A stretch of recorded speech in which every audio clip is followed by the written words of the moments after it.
slates of electors. No, you're not. I can see your phone. I can see your screen. Can you explain what your chief of staff was doing? Does your chief of staff still work for you, Senator? Can you explain what happened there? Why was your chief of staff even offering this to the vice president? That's a complete non-story. We've issued a statement, and this is a non-story. I don't know what you're even concerned about. Well, they said that your chief of staff was saying that you offered, you wanted to provide alternate electors in Michigan and Wisconsin to Vice President Mike Pence. This was a staff-to-staff exchange, and I was, basically unaware of it. And the chief of staff contacted the vice president's staff, said, "Do you want this?" They said no, and we didn't deliver it, and that's the end of the story. But why was he even asking for that?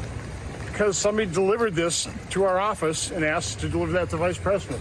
Did you support his efforts to try to get those slates to the vice president? No, I had no knowledge of this. Who's the person? I had no involvement in an alternate slate of electors. I had no idea this thing would be delivered to us. Got delivered staff to staff. My chief of staff did the right thing. Contacted the vice president's staff. They said didn't want it, so we didn't deliver it. Who's the person? Again, that's the end of the story. The words of Gladstone biographer Roy Jenkins, also a former member of Parliament. Yeah. Here you have the organ grinder blaming the monkey. Yeah. Oh, I mean, this is just, it's just hysterical. I mean, he's clearly covering up. He's clearly not telling the truth there. But this whole fake elector thing, I mean, it really is highlighting the fact that this is a criminal, fraudulent conspiracy to create false documentation. And you have, I mean, you can't hand out counterfeit bills to people saying, well, the bank made a mistake, so this would be real money if the bank hadn't made a mistake. I mean, this is exactly the same thing. And I mean, the evidence yesterday showed. I mean, Romney McDaniel's testimony showed Donald Trump was neck deep in it. He was all in on the fake elector scheme, which involved false, fraudulent documentation. And it doesn't matter that he believes that somehow, he did or should have won, and has all sorts of facts that he claims that he should have won. He was conspiring to commit to throw in false documents. And it's sort of interesting too, because you had Rudy saying, yeah, we got all these legal theories, but no evidence. And then you had the judge out in California, Judge Carter, saying this was a coup in search of legal theory. Well, they had coups in search of legal theories that didn't have evidence. I mean, it is absolutely a complete sham that, if this doesn't show fraudulent intent of these co-conspirators all the way up to Donald Trump under the relevant federal statutes, I don't know what does.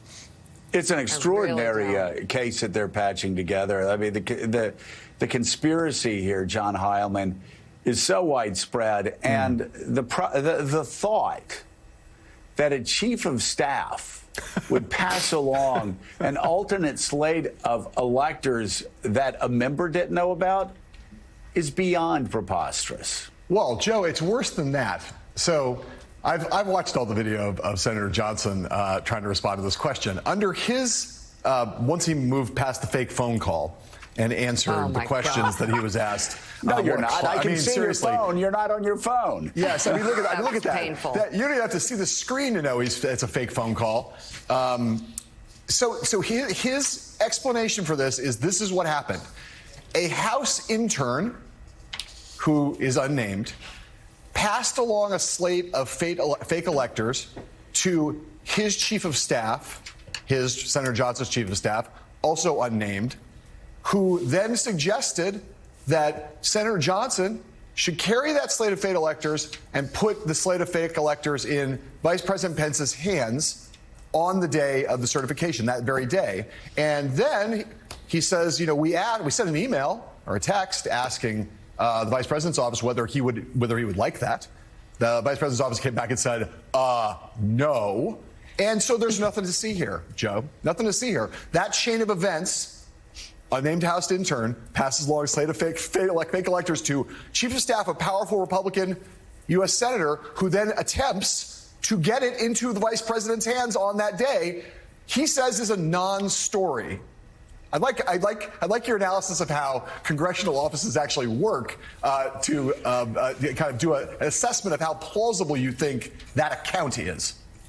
Yeah, well, I think it goes without saying that nobody that ever worked with me would have ever done that on a single vote. Certainly would have never passed anything to anybody in leadership, in the House leadership or the Senate leadership, without passing it by me first. It doesn't work that way. I would have people saying, oh, Joe, you're supposed to be so conservative, and yet you have moderate Republicans and Democrats on your staff. And I go, they don't vote. I do. Oh, they're going to influence. I said, what are you talking about? No, it doesn't work that way. And the whole... Guess who knows that? Yeah. I mean, Ron Johnson knows that. Yeah. Every member of this. By the way, you bring up a great point here.